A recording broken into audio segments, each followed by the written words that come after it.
Hello and welcome to China Daily. Today we have Pakistan's ambassador to China, Mr. Masood Khan, with us to talk about the Pakistan floods and the latest development in the country.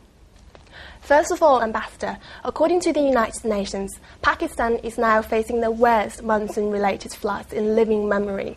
Could you brief us about the current situation there? That's true. This is one of the worst natural disasters that we are facing, the worst in living memory, as you have said. In the past 8 decades, we did not have a flood like this.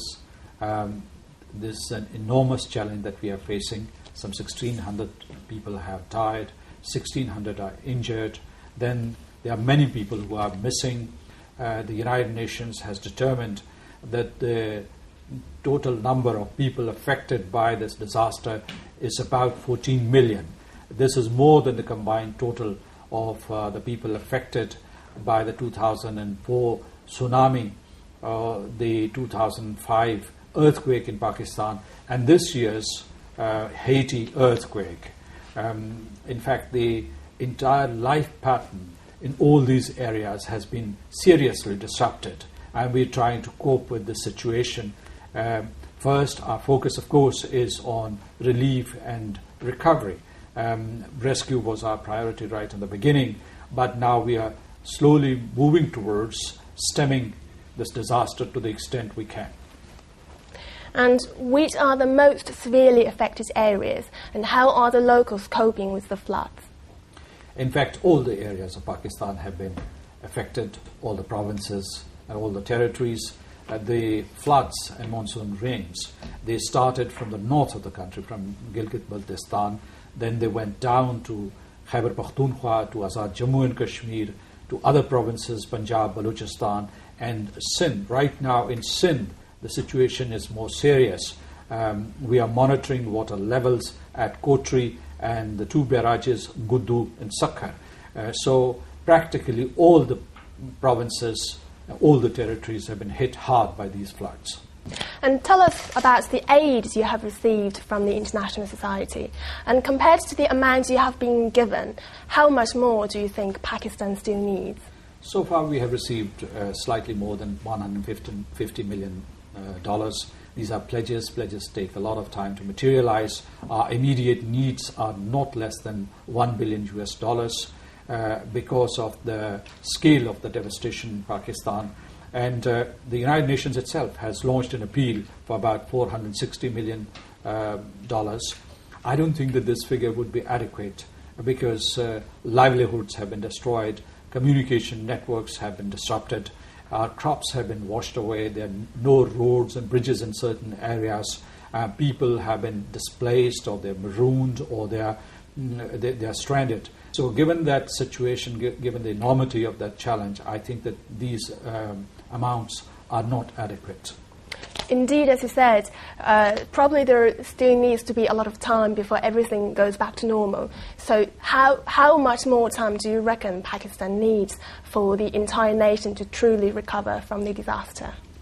Well, it is difficult to predict, but right now our priority is that we are dealing with the immediate problems like rescue and relief. We have to go to the temporary shelters. We have to, in fact, establish temporary shelters. We need tents. We need blankets. We need clothes. But most importantly, we need food items. We have to airlift food items to the affected areas. We have to evacuate people.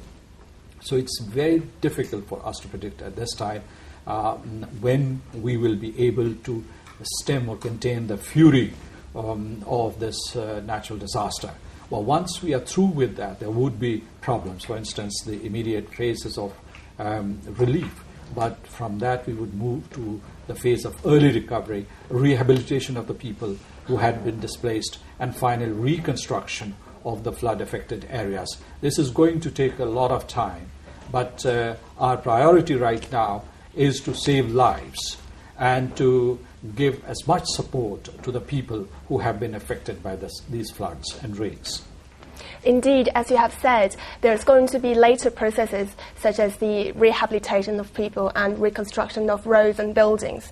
And since we know that, according to the Food and Agriculture Organization, at least 700,000 hectares of crops have been destroyed or now underwater, what do you think are the potential dangers and threats out there for the people? Well, food shortages, of course, are going to reduce the food supplies. The crops which have been affected most are rice, maize, also sugarcane, cotton, and they are going to affect the food situation in the country. There is a threat of a famine. We won't let that happen because we would rush food supplies to these areas. But I would like to mention in the same breath that diseases are a threat, because when people have been displaced, they are stranded, or they're living in temporary shelters, diseases can spread fast and they can turn into epidemics, and we want to stop that. I can tell you that we have taken measures to fight the diseases which have struck in certain areas like dehydration, diarrhea, respiratory infections, measles, and that's why we are and not only, we have sent mobile medical units, but there are also stationary medical facilities which we are using. We're also trying to ensure that people get sanitary kits. They also get fresh drinking water. This is what we are trying to do, and these are our priorities.